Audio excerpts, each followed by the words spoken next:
So for me, I have 2 girls, as you all know, and it's so important to instill those values in them, the things that I believe in, and understanding of their good sense of self, understanding that they're strong and they can accomplish whatever they set their mind to, work ethic, and even from my spiritual background to being a born again Christian, instilling those biblical values in them, those things are very important to me. And just letting them know that they can do great things. And for me, I think now that I'm a parent, it's all the more glaring and all the more important to me that I need to model those things for them. Right. And that was a lot of the motivation to get my act together in terms of my internal dialogue with myself and how I carry myself and how I see myself. I'm like, listen, these kids are so observant, and they'll pick things up. Things that, because there's incidental teaching, so that you can teach intentionally and sit them down and say, this is this and that is that. But then just by observing and just by watching you, they can pick up certain habits. So if you're always like, late to work. Why do we got the shade out today? I'm not late to work. I arrived at the right time. At the right time. Okay, let's edit that out. I'm sorry. No, it's fine, girl. It's okay. I'm sorry. Or like if I get there at 1. Or if I have like work to do and I'm slacking on something, or I'm just not attentive to my self-care, or if they pick these things up. Yeah. So I think it's important that we also model them as parents, the values that we want to instill in them as parents. Or if I'm treating people like crap, if I go out to a restaurant and someone's waiting on our table and I'm like acting the fool, they'll pick that up. Yeah. So those kinds of things, I'm like more aware, I try to be more intentional, because I want them to grow up to be really good, productive members of society. I agree with you. My brother has this business mindset, like he wants to do stuff, like he's very hands-on. And I'm looking at my nephew who's turning 16. My niece is going to be 13 or 12 at the time. Wow, they grew.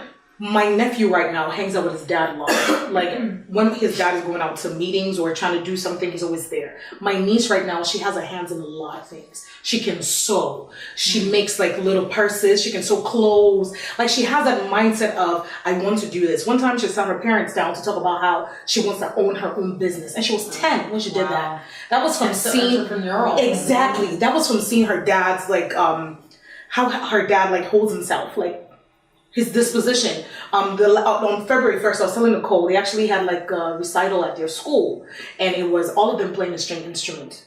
I almost cried. I was like, if my mom could see this, like watch these kids play the violin, the cello, like they sat there and played everything. It's just picking back to what you were saying. Like as I was saying, oh my God, they're so cute. No, it's like this kid, like you were so smart. Like this is amazing to see you put your time and your effort to read music sheets. I can't do that. So I had to give them that credit. Like, I'm so proud of you. You're making us proud. This is really good. So when you say like the unintentional teaching where you're not even seeing that you're doing that to your kids, it's actually really real, because they could see their dad, they could see their mom working and their dad going out to do business meetings, and they all took that up. Yeah. I'm going to take a bit of a bend in the road at this juncture.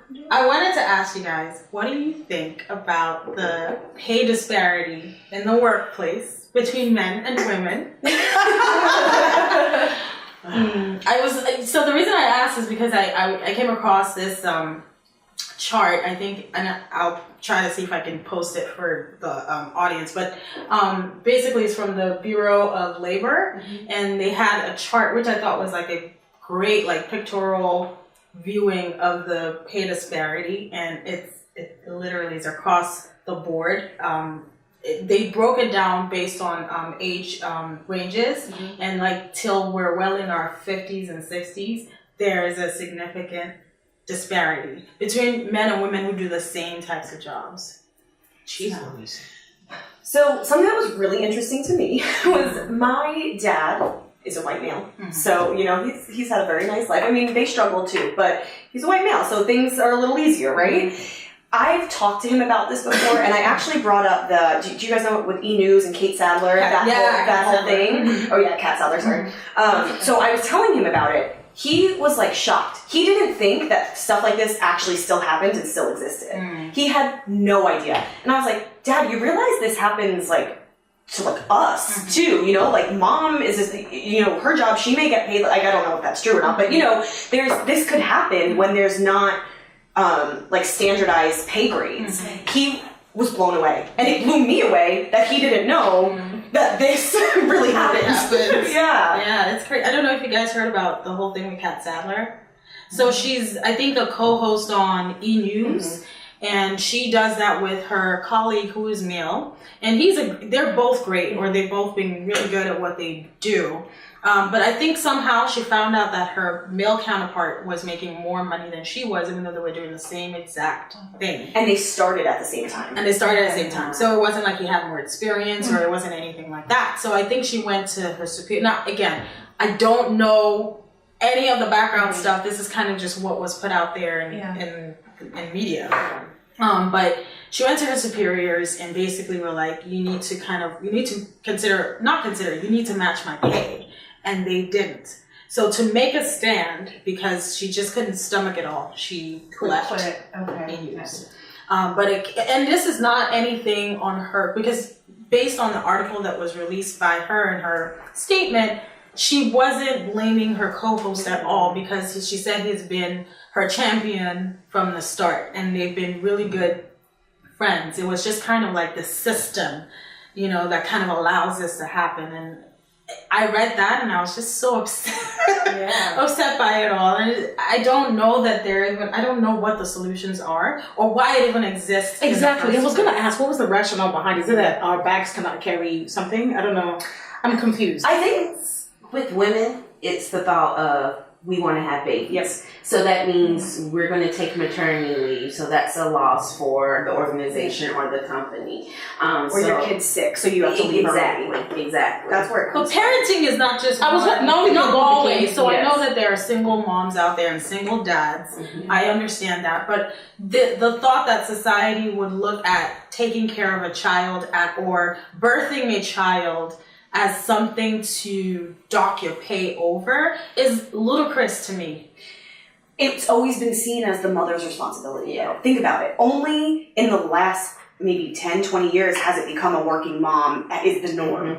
Right? So I think that's part of the issue, is that hasn't been the norm. The norm has been the mother stays home. It's the child is the mother's responsibility. Right? So I think by society standards. By society, yes, of course. So I think as society is shifting, that's maybe how we'll try to see it come to a close, the disparity. But I mean, sexism is always going to exist, even in the smallest ways. So it's, I think it'll always exist, just the way racism and everything will. It's hard to say it'll ever go away, but you know, all we can do is try to make it better. I mean, I think Hollywood was not even very receptive to pregnant women at some point. That's true. You know, you have to keep postponing your being pregnant or being married because you wanted to have a fulfilling career, you know, so it's one or the other. It's one or the other. You cannot be well, you're pregnant, sorry, it's over. You know, but it's just like recently, maybe after Bay started to like, you know, take shoots and flowers with the baby or something. I don't know. Sorry with the whole I'm not sure about making this up, but I feel like I read that there have been studies where women in general tend to be less likely to negotiate, like going in. That's actually you know, whatever they're offered, they're just, all right, I'll take it. Whereas men are much more assertive and, you know, able to get what they want. Because someone in general, wrote a book on that, and I read it, and I can't.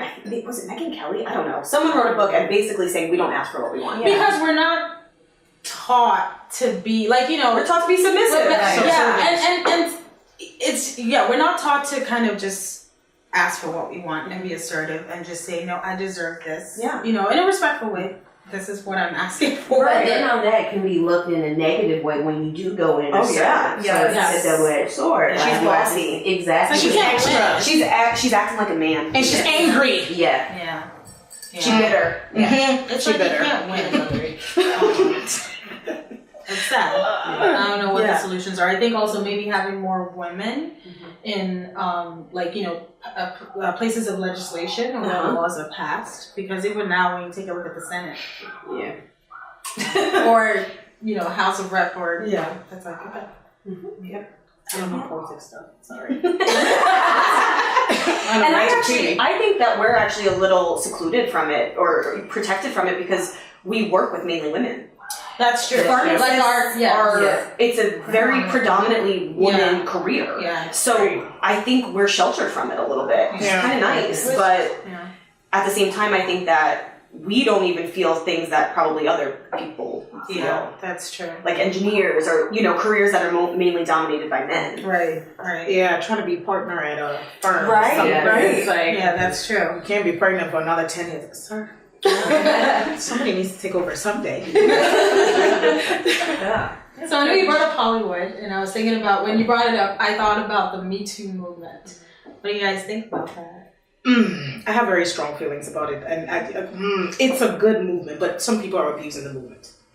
Okay. In the sense of they're really valid stories, and I'm not invalidating anybody's story, but sometimes I mean we can't even really honestly know the truth because there is his story, her story, and the truth, and there's no camera following people around. Like we're not walking around with a whole team or a camera in our eyes that could tell us the whole story. I heard the story about this guy, that guy that you love, Aziz Ansari. Yeah, his story was kind of funny. It's that caused a lot of controversy. Exactly. Some people are not, like with every movement, there's always going to be the people who are going to abuse the movement. It's a really good one, but then I start to think, are you now trying to like take men out of the equation? Yes, it's a good movement, but then... So I don't necessarily think that it was started to take men out of the equation, because there are a lot of very good, honorable men who are also advocates for the cause of the movement. Right.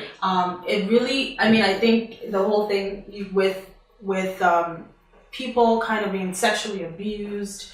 Is it Larry Nasser? Is that his name? Mm-hmm. The coach who's been abusing all the gym. Who's been abusing 3 lifetimes, right? Yeah, it's crazy, things like that, and they didn't feel like they had the power to say something. You've got men who feel like it's okay to grab women in their and still go on to be Greatness. the leader of the free world. And so there are all these things, but then I think for a long time there's been a lot of silence on it for various reasons. Right. Various reasons. Some people have just felt, what's my voice going to do? This person is too powerful.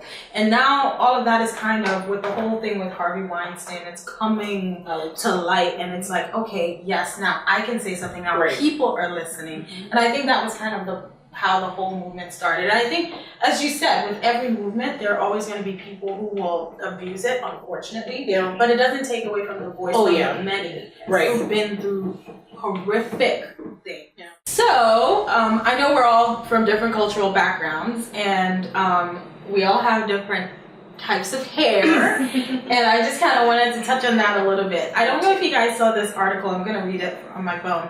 So basically, just to give you the background, you all know who Lupita Nyong'o is, right? Mm-hmm. Nicole! You do not know Lupita? I'm sure if you see her picture, you'll know. She's in Black Panther, the movie that's Okay. She will know her soon. You'll know her soon! Okay, anyway, so she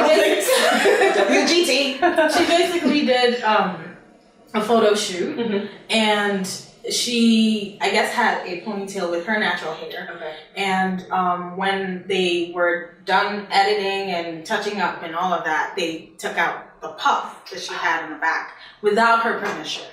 So she then posted this, and for the most part, I think she was lauded for her post, and there was, a little bit of controversy with things of this matter. So anyway, she said, as I have made clear so often in the past with every fiber of my being, I embrace my natural heritage, and despite having grown up thinking light skin and straight silky hair were the standards of beauty, I now know that my dark skin and kinky coily hair are beautiful too.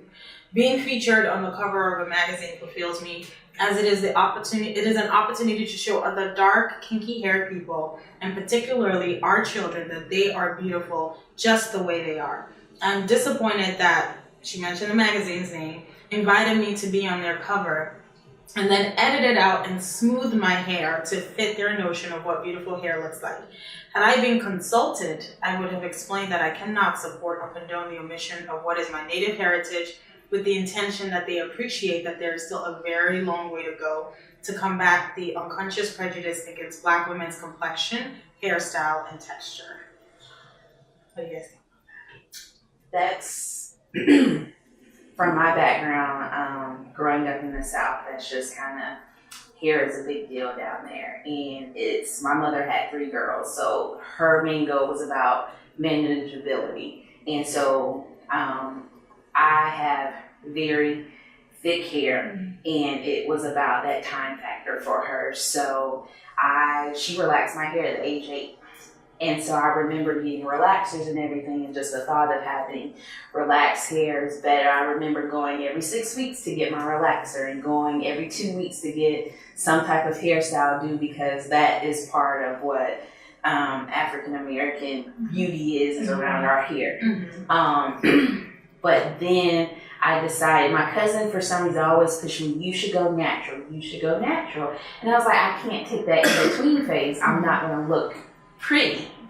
So eventually I did go natural, and I love it. I love my natural self, and it was kind of hard for my parents to actually accept, like, what is this? And my dad always had a thing about cutting hair for some reason. He doesn't like for us to touch our hair. So did you do the big chop, or did you I did the big chop. So basically I came home after the big chop and I had this much hair on my head, and my dad looked at me and was like, how you doing, Michelle? And that's just his way of like, leave y'all's hair alone, it's your glory. But like, I'm black. We better change So, and then also to touch on the whole thing about being white skinned. For some reason, that's praised in the black community, being white skinned, and depending on what your theory is behind it. For some reason, I never was touched by that, because I love my black skin, because I actually went to a predominantly white school. So what I saw was imitations, tanning, looking up, trying to get darker. I was just gonna say, it's so interesting to me, because where I come from, I was in a tanning bed my entire life. I always was trying to be tanner and look better and bronze, all the bronzer, everything. So it's so interesting. So then even having one of my really close friends, she's always like, I just love your hair. You can do whatever you want. Like, I can't do anything with my hair. We are investing money in hair. Like, exactly. We pay, from when I was growing up, because I did the perm as well, because we figured, like, the slick hair was much more relatable. But that one, you have to wrap your hair to take a shower. Once water touches it, you have to go back and flatten the hair. When I transitioned to natural hair, by the way, this is now a very salty story. I started to go natural before my dear friend here. And then, and next thing, before we knew it, it sprouted. So that is salty. Just putting it out there. But then I actually cut my hair into a tapered cut. I would hear people say, oh, your cut is nice, your hair is nice. But then I still want to go into like the look. And then I love your cut. Yeah. I want to cut my hair, but I've been worn. It's not about the hair, it's the person. Oh, okay. Yeah. but then we try to go into the long hair, and it really costs money. Yeah. I remember one time, I don't know if I can say that, but I remember one time I put like $600 into hair. And some people pay like $1,000 for hair. Wait, you mean like extensions? Extensions, yeah, sorry, extensions. But when I cut my hair, it's $25. Yeah. And the hair product is like $30, and I'm done. I just do this and I get out. So the desire to look a certain way, to look different, or get this hair, and I'll get Elaine's hair. Like for us, it's like that's what you should look like, or that's what the world has told us we should look like. It's just right now that people are coming out with their natural hair. I feel better. I feel more fulfilled with my natural hair. And the complexion thing, in Nigeria they have like I'll talk about the culture right now. People have like this thing, we call it bleaching, like lightening your skin. We have that. And it's like it's getting more common now, like girls going from like dark skin to like light skin. And see, that's interesting, because I remember reading an article, and I think it was, I'm not sure if she was Nigerian or Cameroonian, but it was this big deal. She was like basically promoting this bleaching cream, and they kind of did before and afters. And that was the first time I've ever been exposed to that. Then I looked at something else, and apparently it's a big thing in the islands. And I don't know, from being from the U.S., that we never know my mom or anybody to really use bleaching cream. It was kind of like we were happy in our skin, like. And they have documentaries on YouTube Yeah, and I think one of them I saw. Yeah, how to bleach. Yeah. Yes. That makes me so sad. It is sad. These are like little kids. That Yeah. Saran, they make like concoctions, like really thick stuff, and then wrap it on put it on their body. And then this lady had like saran wrap, like put around herself. That's how she sleeps, and like blue, some kind of light, colored light. That's crazy. Yeah. I mean, I think that every culture, every skin tone is beautiful. Yeah. Unfortunately, though, in the Black community, African American community, and Africans, because all our, I guess, generationally, we've been taught that this is the standard. This is what you attain. This is what you live for. This is what you need to strive to be. It skewed us so much that we are willing to destroy. Like, melanin is beautiful and it's protective, and that's where the whole black don't crack thing. Wear sunscreen. but it's unfortunately it skewed us, and it goes back to that whole thing of devaluing who you are, not recognizing. Right. I have kind of like I wouldn't say hurtful just because I'm strong in who I am. My son, when he was born, he was very fair, like lighter than the palm of my hand. And a nurse came up, "Oh, is your baby mixed?" As if that was a good thing. compliment. And it was like, no, my baby is not. So it's almost like that goes around, like, are you mixed? Like, it's better to You're be more exotic. Yes, exactly. That's the better term to put it. And I was just kind of thrown back from that. Like, this is what we're putting on our kids. And I remember when I started going natural, I transitioned. I didn't do the big chop. So I did a lot of protective styles, braids, twists, that sort of thing. Anyway, so one day I finally had the courage to wear my hair out, and I wore it out. I went to church, and I remember someone was like, "Oh, you look like you didn't comb your hair." Oh. And I was like, "Oh, I did." Thanks. And I had another gentleman say, "What's going on with your hair?" And it was interesting that it was two different occasions, two different men I would say, were they both men? Yeah. who were like, "It's interesting what's going on with your hair." Yeah, I'm like, "You sure about this decision?" I'm like, "Yeah, this is what I want to do." And he's like, "Okay," and he's like, he didn't like argue with me or anything.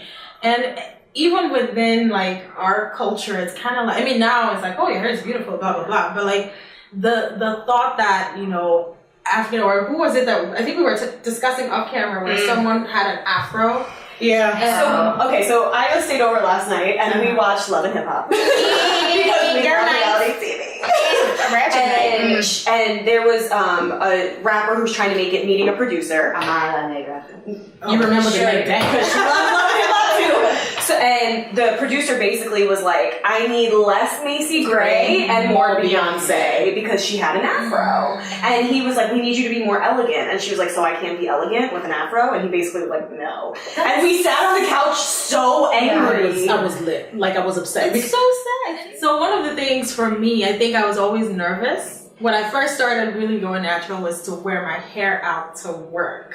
Because I was always, I don't know, and no one, I'm gonna be honest, no one ever said it's unprofessional, but it was like, I don't know, I always got a sense that people thought it was unprofessional just from what I've read and what, and that made me very nervous, as though I would be seen as, not meeting the dress code. And I've heard of things like that. Like, I think I read about a school, I don't know if it was a high school or middle school, where some girl got sent back because she had braids or something. No, dreads or braids. I don't remember. Wow. And like basically not meeting school code and it's just like, this is part of my heritage. Yeah. So I don't know, I got nervous about that. But I mean, I've been very blessed to have worked in really great places, and no one, at least not to my face, said anything about my hair. And then you have great It's hair. actually like eye-opening to hear you say these things, because I guess for me, I've been around like natural hair so often that it doesn't even faze me. So to hear that you actually felt like these anxieties is really surprising. I think subconsciously, I think about that all the time whenever I go interview, and subconsciously I would fix my natural hair, where either I would slick it back instead of wear my fro. And with my sister, she's recently graduated from physical therapy school, so she's in the job hunting process. And so she loves to get her hair done, and she always asks me, well, do you think this is professional? And so we subconsciously do it to ourselves, not even knowing. Yeah. True. Yeah. I would wear. Sometimes I would put a wig on. Like, child, I gotta hide the greatness in my head. There's something wrong with the wig. Amen. Hallelujah. Just don't leave it in too long. But then when I take it off, and the people who I go do the interview with say, "Oh my God, I really like your hair." Yeah. But I mean, taking it away from work setting, I'm going into like social media setting, where somebody would see a photo and be like, "Oh my God, you're cute." And then there was a time I put a photo up with my short hair, and I heard, "Oh my God, you're so cute. Oh, thank you." And then when I got a weave, a very expensive one, investment, people, it was a paycheck. This dude was like, "I prefer you in this hair." I'm sorry, what? Sir, curb, jump. But I was like, I don't understand. I said, no, you're cute with your short hair, but I prefer you with this hair. So Maybe he likes long hair. But it's not mine. Was I supposed to like grow my hair out? Well, some people have preference. I was just gonna say, it's okay to have preference, but maybe he doesn't need to voice that. Exactly. Right. And you're not an applicant. Your application is not being considered. You're not returning for a second interview, sir. Your hair looks nice, not to take it to that point of you look better this way. Exactly. Right. If I had a self-confidence problem, I would have now said, okay, I'm going to keep weaves the whole time. But now I love my short hair. I love, because I wake up in the morning, I roll out of bed, shower, and just put my finger through my hair and walk out. That's the beauty of my short hair. I mean, right now it's not on because I wanted to get ready for Black Panther. I wanted to, I'm coming in with my Coming to America trench coat. And I'm gonna show up. Like, if they ask me what movie you coming to see, You know. And then I do the really. That means with Eddie Murphy. I know. With the whole regalia. You know what movie I'm gonna see. Another touchy thing with hair, if I may add, is like, oh my God, I like your hair. Don't touch my hair. Ask me first. Okay.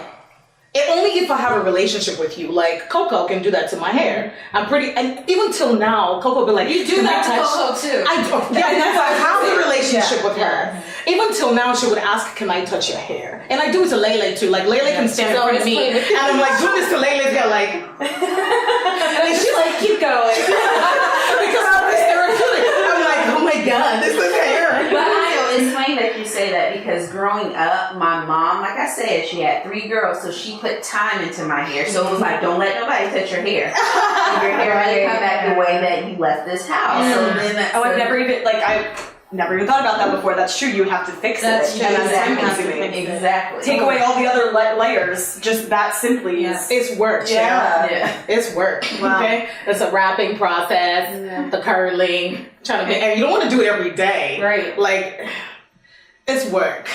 Work. It's work.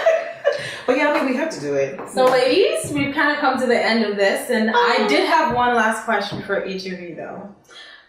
If you could go back to your 16-year-old self, what would you say and why? Silence. I like this. You know what I would say? It would be very simple. You're good enough.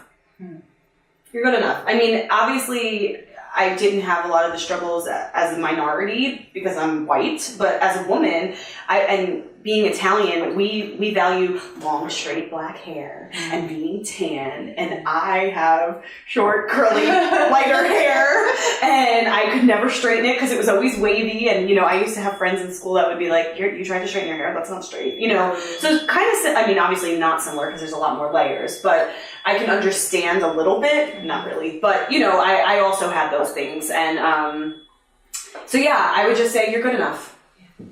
I love it.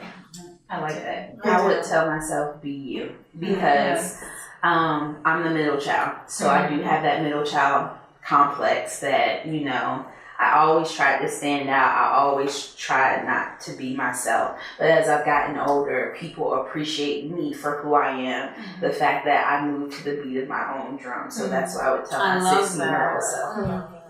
I kind of agree with them, but for me, and I'm trying to hold my tears back, for me it would be spend time with your mom.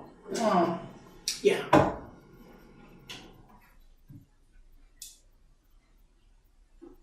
Sorry. It's okay. At that age, because I was the only girl, it was like, I just wanted to get out. Yeah. You know? We were all like that at 16. Yeah. I took it 16. and ran with it the whole growing up years. Yeah. Like, just get up and get out, you know? And now it's like, to anybody out there, if your mom is still here, just,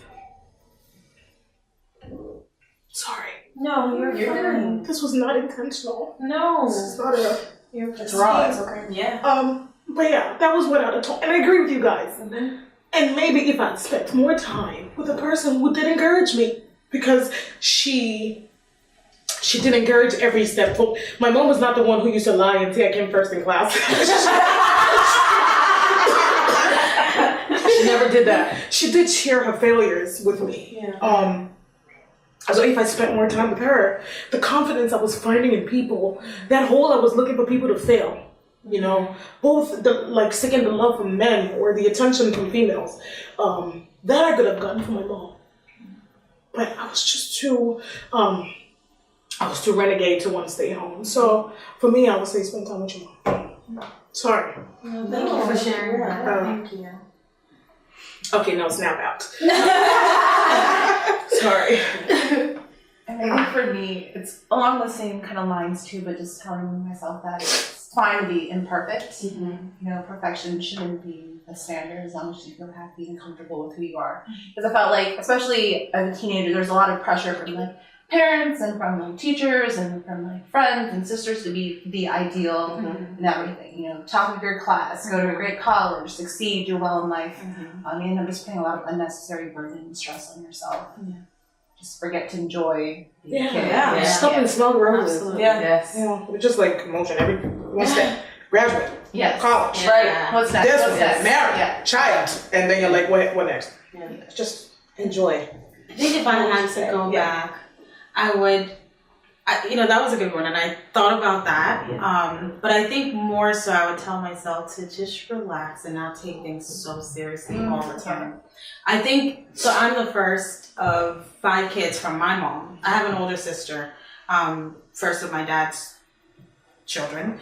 But there was a lot of pressure put on me I was the first. It's like, okay, your siblings are looking at you and looking at every step. There's this pressure to always be, and it's not like I had the desire to be a wayward kid or anything, but I had. You couldn't be if you wanted Even to. if but I had the pressure of responsibility. Right. My parents traveled a lot. And yes, we had uncles and aunts that were home with us, but then, I had to make sure they were good. I had to make sure, like, okay, has this person eaten? If an aunt or an uncle was being mean to my siblings, I had to try to step in to help. And then we moved here I moved to the U.S. when I was 16. And, and this is, I'm not, this is the story for a lot of people, but my siblings came here and I had to be the one who was like, my parents would call, make sure your sisters are this and that and the other, making sure bills are paid. So I had to learn a lot of things pretty early on and take on. And I wouldn't trade those experiences because they're what made me who I am now. But because everything was so serious. I remember my sister and I, the one right after me, Tammy, we used to argue all the time. And she just wanted to, do the teenage stuff. And I was like, no, curfew. Curfew this time. Yeah, and I was still a teenager. I mean, but she a rebel too. Do you think Angie will be that way? I think so. I'm seeing those traits. I'm trying because I've learned those lessons, and I'm trying to take a more relaxed approach to life in general. And thankfully her dad is he He just makes everybody laugh. So I That's think true. I think she has that good balance of knowing when to be serious and Right. knowing when to Chill. say, you know what, it's gonna be okay. Right. Yeah. Coco just turns up. Face pump. Yeah, I mean, this has been great. This has Fantastic. really been great. I really, really appreciate you guys coming to share your perspectives on different topics and just being open. Thank you all for sharing your stories and just giving us some insight from, we all have different backgrounds. At the end of the day, we realize that we're women who love and empower each other, and we are human and we value and respect each other. And our profession also ties us together because, being in the profession of pharmacy, we're also very compassionate. We care about others. And I love those values. I've learned so much from each of you. Thank you so much for just enlightening me on certain topics and certain things and just giving more insight into your experiences. You make me cry. I do feel closer to each of you. I mean, I feel like we were already close, but this even takes it up a notch. So thank you. Thank you so Welcome much. to the morning Thank you for huddles. having us. Yeah, thank you for having us. Yes, thank you for having us. And with that being said, I do want to say thank you all so much for watching. I really hope that you enjoyed this whole segment or that you learned a thing or two. If you have a different perspective, certainly leave me a comment below. If you have any questions, you can ask any one of us. You can leave a comment below and I'll be sure to get it to who you would like to answer your questions. If you want to see more of these kinds of things, certainly let me know. Don't forget, I'm on Facebook and Instagram, and my handle is @SimplyFunmi. Please follow me. Also, don't forget to subscribe. Hit that red button below if you haven't already. Thank you all so much, and I'll see you in my next video. Take care. Mary Bye-bye. Nicole. Nicole's single! Minor Italian. Oh my God, American was staying in one corner. I know. That's so sexism. Like very statusy. They just like put themselves there. Unfair. Maybe you guys are the one. No, we just happened to like be next to one another. You guys Kicking chose. me out of that chair. I did not kick you out the chair. That's so mean. I did. I did. I mean, can we just say someone was eloquent?